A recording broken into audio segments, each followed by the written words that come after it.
Welcome to today's edition of Praying With Me. And do not forget to like, subscribe, and turn on the notification icon so that when the next video is out, you will be the first to receive the notification of the video. God bless you. Now, God is the one who calls nothing as something, the dead as the living. However, one fact should be taken into consideration. When Peter walked on the water, the ground below the sea did not rise up to the surface.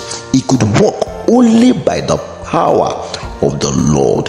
It will be the same for you in the name of Jesus. I don't know what is the state of that sickness or what the doctor has described your situation, and probably you have spent all your resources and it appears that nothing is working.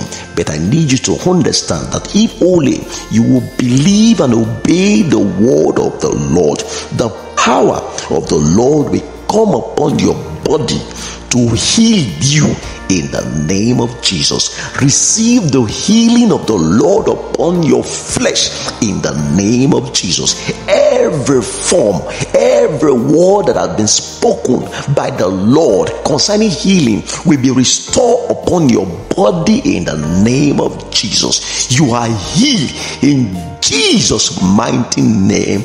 We pray. Be healed today in the name of Jesus. Be healed today in the name of Jesus. Let the power of God be released upon your body in the name of Jesus. Thank you, Heavenly Father, Lord. In Jesus' mighty name, I prayed. Amen. And do not forget to join this series of Pray With Me next Monday. And I believe as you do, you will have your healing perfected in Jesus' name. Amen. Stay blessed.